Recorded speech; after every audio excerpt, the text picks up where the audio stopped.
नमस्कार, मैं हूं अर्पिता आर्या। साल 2022 का पहला सूर्य ग्रहण 30 अप्रैल की देर रात को लगने जा रहा है। इस दिन शनिचरी अमावस्या भी है। ऐसे में खास संयोग बनने जा रहा है। ये ग्रहण कहां दिखाई देगा, कितनी देर तक दिखेगा, सब कुछ आपको बताएंगे। साथ ही ये भी बताएंगे कि ये सूर्य ग्रहण किस राशि और नक्षत्र में लग रहा है। सूर्य ग्रहण से ठीक एक दिन पहले शनिदेव ने राशि बदली है और ऐसे में शनि के राशि परिवर्तन का और ग्रहण का सीधा असर क्या होगा, इस पर भी चर्चा करेंगे। पंडित जी भी हमारे साथ इस वक्त मौजूद हैं। शैलेंद्र पांडे जी, सर आपका भी बहुत बहुत शुक्रिया जुड़ने के लिए। आपसे खास चर्चा करेंगे, लेकिन उससे पहले शुरुआत कर लेते हैं इस रिपोर्ट के साथ।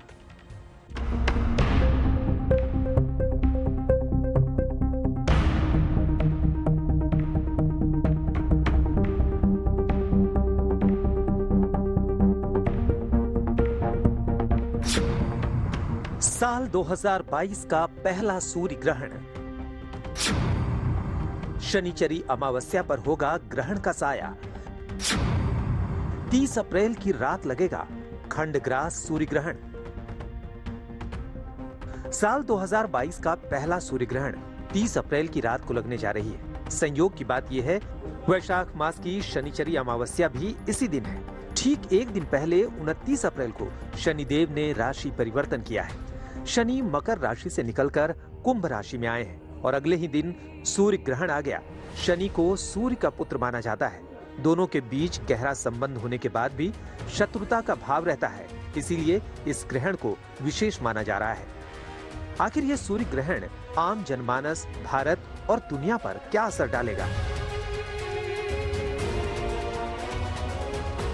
वैज्ञानिक नजरिए से सूर्य ग्रहण एक खगोलीय घटना मानी जाती है, लेकिन ज्योतिष की दृष्टि से ग्रहण का विशेष विवेचन किया जाता है।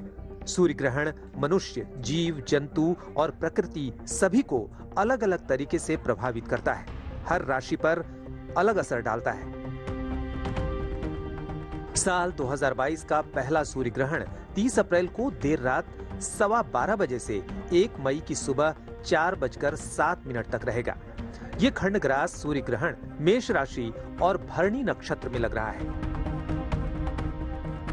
भौतिक विज्ञान के नजरिए से जब सूर्य और पृथ्वी के बीच में चंद्रमा आता है, ऐसे में चंद्रमा के पीछे सूर्य का प्रकाश कुछ समय के लिए ढक जाता है। इसी घटना को सूर्य ग्रहण कहा जाता है। जब चंद्रमा सूर्य के सिर्फ कुछ हिस्से को ढकता है तो इसे खंडग्रास सूर्य ग्रहण कहते हैं। ये स्थिति हमेशा अमावस्या को ही होती है। 30 अप्रैल को भी खंडग्रास सूर्य ग्रहण दिखाई देगा। ये ग्रहण दक्षिणी अमेरिकी देश जैसे अर्जेंटीना, चिली, उत्तर पश्चिमी पराग्वे, मध्य दक्षिणी बोल्विया, उरुग्वे, पेरू और दक्षिणी प्रशांत महासागर और दक्षिणी अटलांटिक महासागर में दिखाई देगा। भारत में ये खंडग्रास सूर्य ग्रहण दिखाई नहीं देगा, इसलिए भारत में ग्रहण का सूतक नहीं माना जाएगा। लेकिन ज्योतिष के नजरिए से ग्रहण का प्रभाव अलग अलग राशियों पर अलग अलग हो सकता है। ज्योतिष के जानकारों के अनुसार ये ग्रहण मेष राशि और भरणी नक्षत्र में लग रहा है, इसलिए कुछ राशि वालों के लिए शुभ रहेगा, वहीं कुछ राशि वालों को सावधान रहना होगा, क्योंकि शनि ने एक दिन पहले ही राशि परिवर्तन किया है। 29 अप्रैल को शनिदेव मकर से निकलकर कुंभ में आए हैं। 12 अप्रैल को राहु ने भी राशि परिवर्तन किया है, वृष राशि से निकलकर मेष में आ गया है। 13 अप्रैल को बृहस्पति ने भी राशि परिवर्तन किया है और अपनी मीन राशि में आ गए हैं। अप्रैल के महीने में 8 ग्रहों ने राशि परिवर्तन किया है। ज्योतिष के अनुसार बृहस्पति, शनि और राहु का राशि परिवर्तन बहुत महत्वपूर्ण माना जाता है और तीनों ग्रहों ने अप्रैल के महीने में ही राशि बदली है। वहीं महीने के समाप्त होते होते 30 अप्रैल को सूर्य ग्रहण का होना क्या महज एक संयोग है या इसके कोई विशेष प्रभाव हो सकते हैं? आने वाले समय में देश दुनिया में सुख शांति बढ़ेगी या खलबली मचेगी? ऐसे सवाल आम जनमानस में उठ रहे हैं। आज तक ब्यूरो। तो ये रिपोर्ट आपने देखी। अब कई सवाल सूर्य ग्रहण से जुड़े आपके मन में चल रहे होंगे, तो चलिए सीधे इसका जवाब लेते हैं। पंडित जी हमारे साथ स्टूडियो में मौजूद हैं। पंडित जी, सबसे पहले सवाल तो ये है कि साल का पहला सूर्य ग्रहण जो कितनी देर तक दिखाई देगा, आकाश में कैसी आकृति इसकी दिखेगी? जैसा कि अर्पिता आपने शुरू में ही कहा कि ये शनिचरी अमावस्या पर लगने वाला ग्रहण है, 30 तारीख को लग रहा है। तो बेसिकली अगर हम अंग्रेजी में समझना चाहें तो 30 तारीख की मध्य रात्रि में लगेगा, यानी अंग्रेजी तारीख जो होगी वो 1 तारीख हो जाएगी। यानी 12:15 पर 30 और 1 तारीख की मध्य रात्रि में 12:15 पर यह ग्रहण शुरू होगा और लगभग 1 तारीख को अर्ली मॉर्निंग भोर में लगभग 4 सवा 4 बजे तक यह ग्रहण रहेगा। साल 2022 का पहला सूर्य ग्रहण है ये, और ग्रहण देखिए हर बार अपने आप में बहुत महत्वपूर्ण होते हैं, बहुत इंपॉर्टेंट होते हैं, और इन ग्रहणों का प्रभाव हमारे जीवन पर बहुत गहराई से पड़ता है। जैसा कि शुरू में ही आपको बताया कि ये 30 की रात में शुरू होगा, यानी अंग्रेजी तारीख हो जाएगी 12:15 बजे 1 तारीख को, और 1 तारीख को ही सुबह सुबह ये लगभग 4 सवा 4 बजे ग्रहण समाप्त हो जाएगा। ये ग्रहण लग रहा है मेष राशि में, मेष राशि और भरणी नक्षत्र में ये ग्रहण लग रहा है। और देखिए जब ग्रहण लगता है तो ग्रहण का प्रभाव ऐसा नहीं कि मेष राशि में लगा तो केवल इसका प्रभाव मेष राशि पर होगा। चूंकि मेष राशि में ग्रहण लग रहा है, भरणी नक्षत्र में लग रहा है, तो सभी नक्षत्रों पर, सभी राशियों पर इस ग्रहण का गहरा प्रभाव पड़ेगा। तो इस साल के पहले सूर्य ग्रहण का प्रभाव अगले 15 दिन से लेकर के 1 महीने तक रहेगा। ठीक है, देखिए पंडित जी कई बातें आपने यहाँ पर जिक्र कर दी जिनके बारे में हम बात भी कर रहे हैं, और हम ये भी बात कर रहे हैं कि कब से कब तक पड़ेगा, इसका असर कितना रहता है, इस पर भी हम आगे बात करेंगे। लेकिन अब सवाल ये होता है कि ये सूर्य ग्रहण आखिरकार विशेष क्यों है, इसमें ऐसी क्या विशेषता है इस वाले सूर्य ग्रहण में? अर्पिता, हर सूर्य ग्रहण या हर चंद्र ग्रहण विशेष होता है, और आप समझिए कि ज्योतिष में ग्रहण के साथ हमेशा भूकंप को, आपदाओं को, परिवर्तन को जोड़ करके देखा जाता है। अगर हम इस सूर्य ग्रहण की बात करें तो जैसा आपको पहले भी बताया कि मेष राशि और भरणी नक्षत्र में यह सूर्य ग्रहण लग रहा है। इस ग्रहण में सूर्य, चंद्रमा और राहु का संयोग बनेगा। सूर्य, चंद्रमा और राहु मेष राशि में, केतु तुला राशि में, और सूर्य, चंद्रमा, राहु के ऊपर शनि की दृष्टि होगी। ये जो शनि की दृष्टि है ये थोड़ी नकारात्मक है, ये थोड़ी निगेटिव है, क्योंकि सूर्य, राहु और शनि का प्रभाव होने से दुर्घटनाओं की संभावना बन जाएगी, दुर्घटनाओं की संभावना बढ़ेगी। सूर्य राजनीति का स्वामी है और सूर्य ग्रहण की बात है, इसलिए राजनीति के क्षेत्र में बड़ी उथल पुथल हो सकती है पूरी दुनिया में। और ये ग्रहण लग रहा है मेष राशि में, उसमें भी सूर्य के ऊपर शनि की दृष्टि होगी, तो आप देखेंगे दुनिया भर में युद्ध और विस्फोट के संकेत दे रहा है। दुनिया भर में जो इस समय अशांति फैली हुई है, ये अशांति मई के महीने में बहुत ज्यादा बढ़ सकती है। भारत के जो पूर्वी हिस्से हैं, चीन है, जापान है, बांग्लादेश है, या नॉर्थ ईस्ट का जो इलाका है भारत का, वहां पर समस्याएं थोड़ी सी ज्यादा बढ़ सकती हैं। पूर्व के इलाकों में दिक्कत हो सकती है। भूकंप और प्राकृतिक आपदा जैसी स्थितियां भी बन रही हैं। पहले ही आपको बताया कि जो सूर्य ग्रहण है इसका प्रभाव लगभग 15 दिन से 1 महीने रहेगा, यानी पूरे मई भर इसका प्रभाव रहेगा। और सूर्य शनि का जो संबंध बन गया, शनि मंगल के साथ बैठकर जो संबंध बना रहा है, वो मई के महीने में बहुत ज्यादा उपद्रव, बहुत ज्यादा गड़बड़ स्थितियां दिखा रहा है। तो मई के महीने में सावधानी देखनी होगी, क्योंकि देश दुनिया में विस्फोट, आतंकवादी घटनाएं, भूकंप का आना, त्रासदी का होना, ये सब चीजें मई के महीने में बहुत भयानक तरीके से दिखाई दे रही हैं। लेकिन पंडित जी सवाल ये हो जाता है कि जब सूर्य ग्रहण भारत में दिखेगा ही नहीं, तो आखिरकार इसका प्रभाव कैसे पड़ेगा? ये सवाल आपका बहुत सही है कि भाई सूर्य ग्रहण भारत में तो दिखेगा नहीं, तो जब दिखेगा नहीं तो असर क्यों डालेगा? उसका कारण ये है कि देखिए सूर्य जो है वो पूरी दुनिया में एक ही है, चाहे वो अमेरिका का सूर्य हो, चाहे वो भारत का सूर्य हो। आप ये नहीं कह सकते कि अमेरिका में ग्रहण दिख रहा है तो अमेरिका का सूर्य प्रभावित होगा, भारत का सूर्य प्रभावित नहीं होगा। तो ये जो सूर्य ग्रहण है ये पूरी दुनिया में हर चीज को प्रभावित करेगा, क्योंकि इस ग्रहण से सूर्य प्रभावित हो रहे हैं और सूर्य पूरी दुनिया में एक हैं, इसलिए सबके ऊपर इस ग्रहण का प्रभाव जरूर पड़ेगा। सूर्य कहीं भी प्रभावित हो आपके ऊपर असर डालेगा। लेकिन जैसा अर्पिता आपने कहा कि ये ग्रहण भारत में नहीं दिख रहा है, इसका जो गहरे असर है वो ये है कि चूंकि ग्रहण भारत में नहीं दिखेगा, इसलिए सूतक के जो नियम हैं कि भाई खाना नहीं खाना है, मंदिरों के पट बंद हो जाएंगे, आपको सोना नहीं है, ये जो सूतक के नियम होंगे वो भारत में लागू नहीं होंगे, क्योंकि उसके बारे में ये बहुत साफ कहा जाता है कि जहां पर ग्रहण दिखाई नहीं देता है वहां पर सूतक के नियम लागू नहीं होते हैं। लेकिन सूर्य पूरी दुनिया में एक है, सूर्य प्रभावित होगा। अब चूंकि सूर्य प्रभावित होगा इसलिए सूर्य ग्रहण का असर पूरी दुनिया पर, व्यक्तियों पर, राशियों पर जरूर पड़ेगा। आप ये कह रहे हैं सूतक का इस पर असर नहीं पड़ेगा, लेकिन सूर्य ग्रहण के समय मंत्र जाप और ध्यान क्या वैसे ही करना है? अगर यहाँ पे दिख रहा होता सूर्य ग्रहण, तो हम जैसा जाप करते, मंत्र करते इससे पार पाने के लिए या दुविधाओं को बचाने के लिए, वैसे ही मंत्रों का उच्चार यहाँ पर करना होगा? देखिए अर्पिता, आपको बता दूं कि सूतक के नियम ये होते हैं कि जब ग्रहण शुरू होता है तो उसके 8 घंटे पहले मंदिरों के कपाट बंद हो जाते हैं, सारी पूजा बंद हो जाती है, लोगों का भोजन बंद हो जाता है, लोग घर में बैठ के मंत्र जप करते हैं सामान्यतः। अब सूतक के नियम लागू नहीं होंगे तो आपको डरने की, घबराने की आवश्यकता तो नहीं है, जो जैसा है वैसा ही रहेगा। लेकिन ग्रहण काल फिर भी इंपॉर्टेंट तो होगा ही।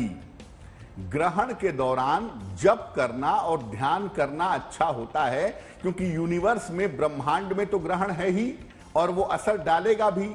इसीलिए जो रात का समय आपको बताया कि 30 तारीख और 1 तारीख को रात में 12:15 बजे से सुबह 4:15 बजे का जो समय है, इस समय में आप मंत्र जप कर सकते हैं, इस समय में आप ध्यान कर सकते हैं और ग्रहण के दौरान प्रार्थना करके, प्रयास करके, पूजा उपासना करके आप अपनी कुंडली के अशुभ योगों को समाप्त कर सकते हैं। ग्रहण में जिनकी भूमिका ज्यादा होती है वो होते हैं राहु और केतु। उसके बाद ये सूर्य ग्रहण है तो सूर्य की भूमिका भी है। तो राहु, केतु और सूर्य से संबंधित अगर कोई अशुभ योग है, अगर कोई निगेटिव योग है, तो ये निगेटिव योग ग्रहण में पूजा करके आप समाप्त कर सकते हैं। ग्रहण के बाद अगर बड़ा ग्रहण होता, दिखता, तो नियम कुछ और ज्यादा कठिन होते या ज्यादा विस्तार से होते।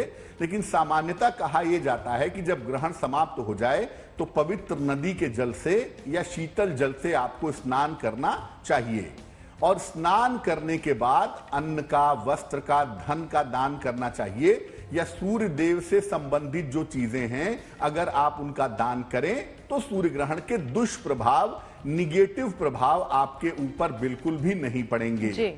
इसलिए आप दान जरूर करिएगा। ग्रहण काल में अगर आप जग सकें तो जग करके मंत्र जप करिएगा, पूजा करिएगा, उससे आपको फायदा ज्यादा होगा। पंडित जी, इसी के साथ ये भी मैं जानना चाहूंगी, सूर्य ग्रहण के समय और ग्रहण समाप्त होने के बाद क्या करना चाहिए? देखिए, बात वही है कि जब ग्रहण चल रहा हो, ऐसा माना जाता है कि ग्रहण काल में अगर आप प्रार्थना करते हैं, अगर आप ध्यान करते हैं, अगर आप पूजा करते हैं तो उसके प्रभाव बहुत ज्यादा अच्छे हो जाते हैं। तो ग्रहण काल में भाई आप मंत्र जप करिए, आप ध्यान करिए, आप पूजा उपासना करिए, ये आपके लिए बहुत ही शुभ रहेगा। अगर आप जग करके मंत्र जप करें, पूजा उपासना करें तो बहुत ही अच्छा होगा। जब ग्रहण समाप्त हो जाए 4:15 बजे के बाद तो आप 5 बजे 6 बजे स्नान कर लीजिए। स्नान करने के बाद जो सूर्य से संबंधित चीजें हैं, चूंकि ये सूर्य ग्रहण है इसलिए गुड़ का, गेहूं का, आटे का, तांबे के बर्तनों का, लाल कपड़ों का, जो सूर्य वाली वस्तुएं हैं, क्योंकि सूर्य ग्रहण है, वो आप किसी निर्धन व्यक्ति को दान करिए। ऐसा माना जाता है कि अगर ग्रहण के उपरांत आप दान करते हैं तो दान करने की वजह से सूर्य ग्रहण के जो दुष्प्रभाव हैं, जो निगेटिव इंपैक्ट हैं, वो आपके ऊपर नहीं पड़ेंगे। जी पंडित जी, सूर्य ग्रहण से ठीक एक दिन पहले 29 अप्रैल को शनि ग्रह कुंभ राशि में आ गए। शनि के इस राशि परिवर्तन का ग्रहण से क्या कनेक्शन आप देख रहे हैं? क्या इसके संकेत जो हैं वो शुभ हैं या इसके संकेत आप अशुभ देखते हैं? जैसा कि आपको शुरू में ही बताया अर्पिता कि जो ग्रहण है उसमें सूर्य राहु के साथ शनि का संबंध बन जाएगा। वो बनेगा ही इस वजह से क्योंकि शनिदेव 29 तारीख को राशि बदल लेंगे। अब शनि की राशि बदलने की वजह से क्या होगा कि शनि की दृष्टि पड़ जाएगी सूर्य, राहु और चंद्र के ऊपर, और शनि की दृष्टि, शनि का प्रभाव जब बढ़ेगा तो स्वाभाविक बात है कि दुर्घटनाओं की संभावना बनेगी, क्योंकि सूर्य अग्नि तत्व के स्वामी हैं, शनि वायु तत्व के स्वामी हैं, इनका संबंध आग को भड़काता है। शनि लोकतंत्र के मालिक भी हैं, इसलिए राजनीतिक रूप से अस्थिरता बढ़ेगी। और मेष राशि अग्नि की राशि है, इसलिए दुनिया भर में युद्ध और विस्फोट के संकेत बढ़ेंगे। शनि का ग्रहण पर जो प्रभाव पड़ेगा वो तो 1 महीने तक पड़ेगा, यानी शनि का ग्रहण के साथ जो संबंध है वो 1 महीने रहेगा। और मई का जो महीना है वो बहुत ज्यादा अस्थिरता दिखा रहा है। लेकिन शनि का जो कुल प्रभाव है जीवन के ऊपर, शनि 29 तारीख को कुंभ राशि में प्रवेश कर रहे हैं और वहां पर लगभग 2.5 पौने 3 साल मौजूद रहेंगे। तो शनि का जो राशि परिवर्तन है वो पूरे जीवन को प्रभावित करेगा अगले 2.5 पौने 3 साल तक। लेकिन शनि का जो ग्रहण के साथ कनेक्शन है वो कनेक्शन मई के महीने में ज्यादा गहरा असर डालेगा। ठीक है पंडित जी, 12 अप्रैल को राहु मेष राशि में आ रहा है। राहु का राशि परिवर्तन, शनि का राशि परिवर्तन और फिर ग्रहण क्या संकेत देते हैं देश और दुनिया के लिहाज से? देखिए, राहु भी एक अच्छा ग्रह नहीं माना जाता ज्योतिष में, पाप ग्रह है। शनि भी पाप ग्रह है। सूर्य को हम क्रूर ग्रह मानते हैं, सूर्य ग्रहण की हम बात कर रहे हैं। तो 2 पाप ग्रह और एक क्रूर ग्रह, इनका साथ में मिलना ये दुनिया के लिए अच्छे संकेत नहीं दिखा रहा है। ये संकेत बहुत अच्छे नहीं है, क्योंकि राहु शनि का कनेक्शन बनेगा, सूर्य राहु शनि का कनेक्शन बनेगा। ये संकेत राजनीति के लिए, देश दुनिया के लिए अच्छा नहीं है और देश दुनिया में इससे अशांति निश्चित रूप से पैदा होगी और जो अशांति अभी चल रही है वो अशांति बढ़ेगी। अब इसमें एक राहत की बात है। राहत की बात यह है कि बृहस्पति भी इसी समय राशि बदले हैं, लगभग 13 तारीख के आसपास, 13-14 अप्रैल के आसपास। बृहस्पति का राशि परिवर्तन बिल्कुल वैसे ही है जैसे आग पर ठंडा पानी डाल दिया जाए, यानी गुरु के बेहतर होने की वजह से इस परिवर्तन का उतना ज्यादा दुष्प्रभाव नहीं पड़ेगा। नहीं तो ये परिवर्तन बहुत अच्छा नहीं है, चाहे राहु का हो, चाहे शनि का हो, चाहे उसी दौरान ग्रहण का आ जाना हो, ये बिल्कुल भी अच्छे संकेत नहीं दे रहा है। पंडित जी, अलग अलग राशियों पर इस सूर्य ग्रहण का कैसा प्रभाव आप देखते हैं? देखिए, पहले बता दूं कि ये सूर्य ग्रहण मेष राशि भरणी नक्षत्र में है। अलग अलग राशियों के लिए ग्रहण के अलग अलग प्रभाव होंगे। ऐसा नहीं है कि सबके लिए बुरा ही होगा, कुछ के लिए ग्रहण के प्रभाव अच्छे होंगे। चलिए सबसे पहले जानते हैं कि भाई जिस राशि में ग्रहण लग रहा है उस राशि पर कैसा असर होगा अगले 1 महीने तक सूर्य ग्रहण की वजह से। मेष राशि वालों को अपने स्वास्थ्य का और अपनी दुर्घटनाओं का बहुत ध्यान रखना होगा। इस 1 महीने में सेहत को लेके, दुर्घटनाओं को लेके समस्या हो सकती है। करियर और शिक्षा के मामले में भी आपके लिए दिक्कतें हो सकती हैं। पढ़ाई लिखाई में बाधा आ सकती है, करियर में एकदम से समस्या हो सकती है। क्या करेंगे? ग्रहण जब समाप्त हो जाता है तो 1 तारीख को दिन में किसी भी समय किसी निर्धन व्यक्ति को अगर आप गुड़ का दान कर दें तो आपके लिए बहुत शुभ होगा। ग्रहण के दुष्प्रभाव आपके ऊपर नहीं पड़ेंगे। जी, तो मेष राशि के बारे में पंडित जी ने बता दिया और अब आगे बढ़ते हैं और बात वृष राशि की कर लेते हैं। पंडित जी, वृष राशि को किस तरीके से इसका क्या प्रभाव पड़ेगा और दान किस तरीके से करना चाहिए सूर्य ग्रहण को देखते हुए? बिल्कुल, अगर वृषभ राशि की बात करें तो वृषभ राशि के जो लोग हैं वो पूरे मई के महीने में अपने व्यापार और अपने वैवाहिक जीवन का ध्यान देंगे। अगर आप पार्टनरशिप में बिजनेस करते हैं तो और सावधानी रखेंगे। वैवाहिक जीवन में मनमुटाव ना हो, दिक्कत ना हो, उसका ध्यान रखेंगे। और स्वास्थ्य में छोटी से छोटी अगर समस्या होती है तो उसको इग्नोर मत करिएगा, नजरअंदाज मत करिएगा, क्योंकि इस समय छोटी स्वास्थ्य की समस्या भी आपको बड़ी तकलीफें दे सकती है। लापरवाही मत करिएगा, क्योंकि ग्रहण के जो प्रभाव हैं वो आपके लिए बहुत उत्तम नहीं दिख रहे हैं। क्या करेंगे? ग्रहण जब समाप्त हो जाए, यानी 1 तारीख को दिन में किसी भी समय किसी निर्धन व्यक्ति को अगर आप गेहूं का दान कर दें तो ग्रहण का दुष्प्रभाव आपके ऊपर नहीं पड़ेगा। आपकी सेहत में, आपके वैवाहिक जीवन में जिस तरह की दिक्कतें हो सकती हैं उस तरह की दिक्कतों से आप बचे रहेंगे। ठीक है, अब रुख मिथुन राशि का करते हैं। पंडित जी, मिथुन राशि वालों को किस तरीके से ये प्रभाव डाल सकता है और क्या करना चाहिए उन्हें? अर्पिता पहले ही बताया कि ग्रहण सबके लिए बुरा नहीं होगा। मिथुन के लिए ग्रहण अच्छा रहने वाला है। अगर हम मिथुन राशि की बात करें तो देखिए, आपके लिए ग्रहण 11th हाउस में एकादश भाव में लगेगा, इसलिए जीवन की तमाम बाधाएं आपकी समाप्त होंगी। जहां जहां पर रुकावटें हैं, जहां जहां पर दिक्कतें हैं, वो दिक्कतें, वो बाधाएं आपकी समाप्त होंगी। संतान को लेकर थोड़ी सी चिंता हो सकती है, हालांकि ये बहुत बड़ी चिंता नहीं है, अगर होगी भी तो आप हल कर लेंगे, लेकिन आप देखेंगे कि जीवन में जो बहुत बड़ी रुकावटें हैं वो रुकावटें दूर हो जाएंगी। अगर आप ग्रहण के बाद यानी 1 तारीख को किसी निर्धन व्यक्ति को तांबे के बर्तन का दान करें तो ग्रहण के प्रभाव आपके लिए और भी शुभ होंगे, आपकी बाधाएं और भी आसानी से समाप्त होंगी। जी पंडित जी, कर्क राशि वालों की अगर बात करें तो ये सूर्य ग्रहण अच्छा या बुरा, कैसा प्रभाव डालेगा? कर्क राशि पर भी इसके प्रभाव अच्छे दिखाई दे रहे हैं। अगर हम कर्क राशि की बात करें तो कर्क राशि वालों के लिए स्थान परिवर्तन के योग बनेंगे, आपका चेंज ऑफ प्लेस हो सकता है इस समय, और करियर में, जिंदगी में नई शुरुआत के संकेत हैं। एक तो हमने शुरू में ही बताया कि शनि भी इसी समय बदला है, इसलिए आपके लिए स्थान परिवर्तन भी होगा और जीवन में नई शुरुआत भी हो सकती है। लेकिन अपने स्वास्थ्य का और अपनी मानसिक स्थिति का थोड़ा ध्यान रखिएगा। जो कर्क राशि है थोड़ी इमोशनल राशि है, उसका ध्यान देना आपके लिए जरूरी होगा। किसी निर्धन व्यक्ति को ग्रहण के बाद 1 तारीख को गेहूं का या आटे का अगर आप दान करें तो आपके लिए बहुत शुभ रहेगा। ठीक है पंडित जी, अब बात सिंह राशि की कर लेते हैं, उन पर कितना प्रभाव पड़ेगा? सिंह का स्वामी सूर्य है और सूर्य ग्रहण की ही हम बात कर रहे हैं जी। तो सबसे ज्यादा प्रभाव सिंह राशि पर ही पड़ेगा। अच्छा या बुरा वो समझते हैं।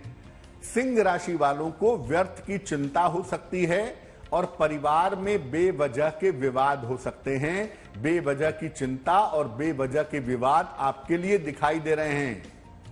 पिता और घर के बड़े बुजुर्गों के स्वास्थ्य का ध्यान रखिएगा।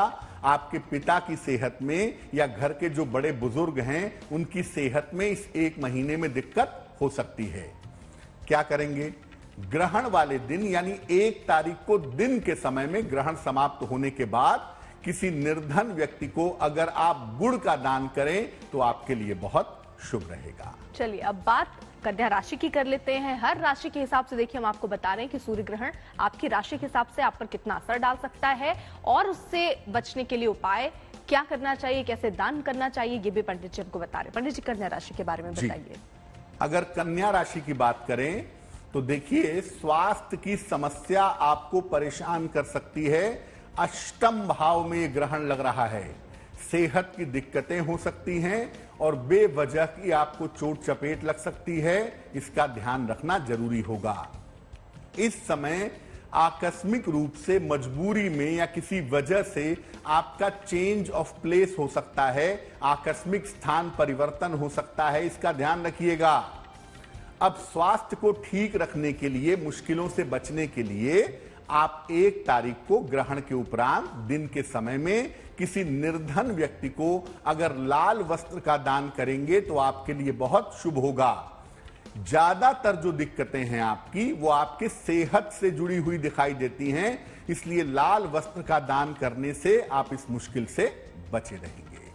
आगे बढ़ते हैं और अब बात तुला राशि की। पंडित जी, तुला राशि के साथ सूर्य का 36 का आंकड़ा है और नॉर्मली जब सूर्य ऊपर नीचे होता है तो तुला वालों के जीवन में बड़े परिवर्तन जरूर होते हैं। तुला राशि वालों को मैं बता दूं कि सूर्य ग्रहण की वजह से आपकी फैमिली लाइफ में दिक्कत आ सकती है, खास तौर से आपके वैवाहिक जीवन में, और बेवजह की दुर्घटनाओं के शिकार हो सकते हैं। देखिए, ये जो सावधानियां हैं आपको ये 1 महीने रखनी है। मई के महीने में ग्रहण का प्रभाव मई के महीने में ही रहेगा, इसलिए इन दुर्घटनाओं से, पारिवारिक समस्याओं से बचेंगे। व्यापार में बहुत सावधानी रखिएगा, कोई बड़ा नुकसान ना हो जाए, और पैसे रुपए का लेन देन बिल्कुल ठीक से करिएगा, कोई घाटा ना हो, इसका ध्यान रखना जरूरी होगा। इस दुष्प्रभाव से बचने के लिए आप ग्रहण के बाद यानी 1 तारीख को दिन में किसी भी समय अगर आप गेहूं का दान करें तो आपके लिए बहुत शुभ रहेगा, मुश्किलों से आप सुरक्षित बने रहेंगे। यानी पूजा पाठ और दान पुण्य करके जो मुश्किलें हैं उससे आप निजात पा सकते हैं। अब बात वृश्चिक राशि की। पंडित जी, वृश्चिक राशि वालों को किस तरीके से प्रभाव डाल सकता है और कैसे उनको दान पुण्य करना चाहिए? देखिए, वृश्चिक वालों के लिए भी ये ग्रहण शुभ परिणाम दिखा रहा है। और अगर वृश्चिक की बात करें तो देखिए, आपके बहुत सारे महत्वपूर्ण काम इस समय बनेंगे। आपको लग रहा था कुछ दिनों पहले तक कि मेरे काम नहीं बन रहे, मैं मेहनत बहुत कर रहा हूं, लाभ नहीं हो रहा, तो ये ग्रहण आपकी समस्याओं को ग्रहण करेगा, आपके महत्वपूर्ण काम बनेंगे, करियर में आपको सफलता मिलेगी।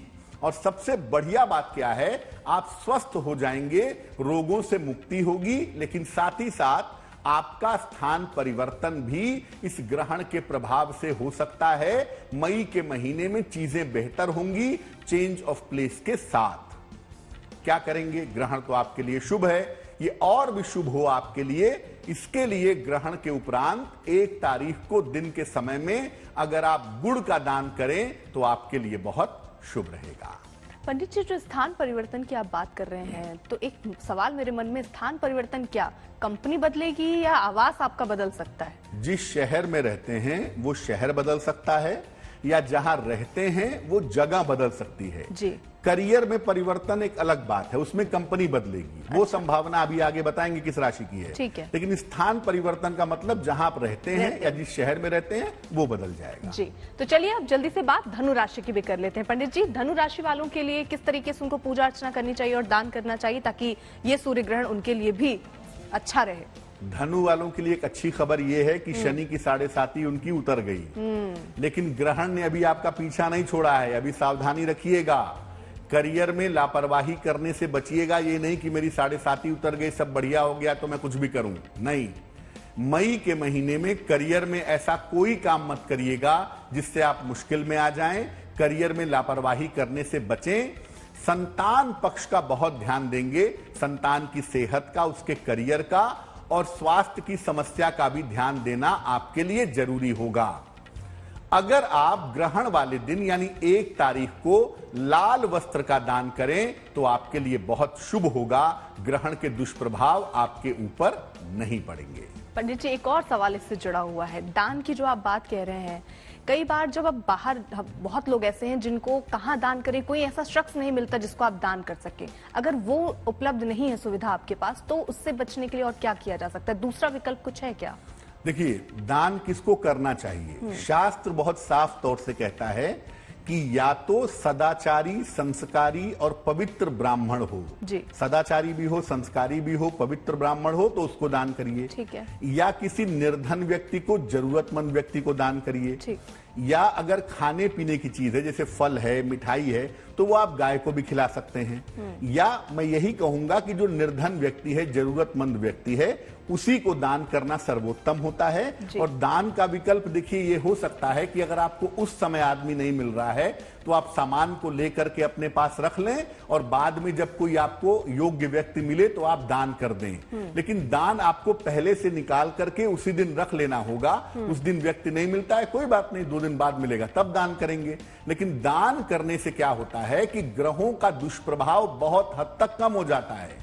मंत्रों का जप करना और ग्रहों के लिए दान करना ग्रहों की पीड़ा से छुटकारा पाने का सबसे अचूक तरीका माना जाता है। ठीक है पंडित जी, जल्दी से आगे बढ़ते हैं और मकर राशि की अब बात कर लेते हैं। उनके लिए आप क्या कहेंगे? जी देखिए, मकर राशि वालों को कहूंगा कि करियर में लापरवाही मत करिएगा। करियर में लापरवाही करने से नौकरी पे संकट आ सकता है, बिल्कुल लापरवाही मत करिए। और आंख बंद करके इस समय लोगों पर विश्वास मत करिएगा, वरना आप धोखे के शिकार हो सकते हैं। क्या करेंगे? ग्रहण वाले दिन तांबे के बर्तन का अगर आप दान करें तो आपके लिए ग्रहण के प्रभाव शुभ रहेंगे। तो तांबे का बर्तन देना है कि तांबे के बर्तन में सामान रख के देना है? तांबे का बर्तन दे देना है, पूरा का पूरा। जी ठीक है। तो हर कार्य में सफलता मिले, रुके हुए आपके काम पूरे हो जाएं और जो आपके शत्रु हैं, आपके विरोधी हैं, वो परास्त हो जाएं। और कुल मिलाकर क्या ऐसे उपाय हों वो हम आपको यहाँ पर बता रहे थे। कुंभ राशि के बारे में पंडित जी, उनके बारे में आप क्या कहेंगे? उनको किस तरीके से दान करना चाहिए या उनके लिए ये ग्रहण शुभ हो, अशुभ ना हो? सब डर रहे हैं उससे। कुंभ राशि के लिए भी ग्रहण बहुत अच्छा है। क्योंकि कुंभ राशि के लिए ग्रहण तृतीय भाव में लग रहा है, तो जैसा आप कह रही थी, इनको हर कार्य में सफलता मिलेगी। इनके तमाम रुके हुए काम इस समय पूरे होंगे और इनके शत्रु और विरोधी निश्चित रूप से परास्त होंगे। यानी कुंभ वालों के लिए ग्रहण के परिणाम प्रभाव शुभ हैं। लेकिन फिर भी मैं कहूंगा कि ग्रहण वाले दिन गेहूं का या आटे का दान कर दीजिएगा, ताकि ऐसा ना हो कि आपको ग्रहण की वजह से थोड़ा बहुत मानसिक तनाव बढ़ जाए। बस यही ध्यान रखना है। बाकी ग्रहण आपके लिए बहुत शुभ रहने वाला है। ठीक है पंडित जी, मीन राशि, उनके बारे में क्या कहेंगे? अंतिम राशि है मीन राशि, और मीन राशि वालों को बता दूं कि ग्रहण में आपको क्या होगा, आपको निर्णयों के मामले में सावधानी रखनी होगी। कोई भी डिसीजन अगर आप मई के महीने में लेने जा रहे हैं, सावधान होकर लीजिएगा। विवाह के मामले में भी जो निर्णय लेने जा रहे हैं, उसमें भी सोच समझकर फैसले लेंगे तो आपके लिए बेहतर होगा। इस समय मानसिक अवसाद दिख रहा है, मेंटल डिप्रेशन दिख रहा है, नकारात्मक विचार दिख रहा है। इससे आप दूर रहने का प्रयास करिएगा मई के महीने में। क्या करेंगे इससे बचने के लिए? 1 तारीख को जब ग्रहण समाप्त हो जाए, दिन के समय में लाल वस्त्र का दान किसी निर्धन व्यक्ति को करेंगे तो ग्रहण के प्रभाव, ग्रहण के परिणाम आपके लिए बहुत बुरे नहीं होंगे। पंडित जी, एक जल्दी से आपसे ये भी जानना चाहूंगी, क्योंकि आपने बताया हर राशि के हिसाब से किसी को शुभ है तो किसी को बहुत अशुभ है जी। आपने दान की प्रक्रिया भी बताई कि किस तरीके से दान करके सूर्य ग्रहण के प्रभाव को अपने लिए थोड़ा सा सकारात्मक करा जा सकता है। जो लोग जिनके लिए शुभ है, जैसे राशि पर हमने चर्चा कर ली, क्या अगर वो दान नहीं करते हैं तो उनका चल जाएगा, लेकिन जिनके लिए अशुभ है उनको तो जरूर करना है ना दान? बिल्कुल। तो यानी जिनके लिए शुभ है वो थोड़ा दान पुण्य रोक भी सकते हैं, लेकिन अशुभ वालों को जरूर करना है। ये बात पंडित जी बता रहे हैं, ये बहुत जरूरी बात है। साथ ही साथ पंडित जी कुछ और बात जो हमारी पूरी चर्चा में अगर छूट गई हो तो जल्दी से उसका जिक्र।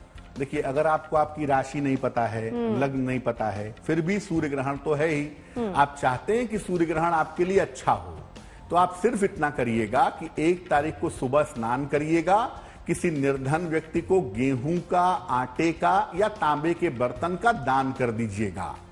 ये आप अगर दान कर देते हैं 1 तारीख को दिन में किसी भी समय, और मन ही मन सूर्य देव से प्रार्थना करते हैं कि उनकी कृपा आपके ऊपर बनी रहे, तो ग्रहण के लिए आपके ऊपर दुष्परिणाम हो, शुभ परिणाम हो, आपको राशि की जानकारी ना हो, एक छोटा सा दान केवल आप 1 तारीख को कर देंगे ग्रहण के उपरांत, तो ग्रहण का किसी भी तरह का दुष्प्रभाव आपके ऊपर नहीं पड़ेगा।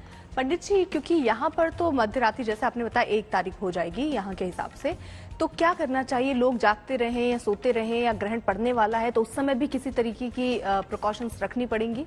अब ये ग्रहण है 12:15 बजे से सुबह 4:15 बजे तक जी। नियम कोई नहीं है, आप सोना चाहिए सोइए, क्योंकि सूतक के कोई नियम नहीं है, जिसको सोना है सोए। लेकिन अगर आप उस समय में जग जाते हैं, जगे रहते हैं और जग करके अपने गुरु मंत्र का, अपने इष्ट मंत्र का, या सूर्य देव के मंत्र का, या जिस भी ईश्वर के प्रति आपकी निष्ठा है, श्रद्धा है, उनके मंत्र का अगर आप जप करते हैं तो आपके लिए विशेष शुभ होगा।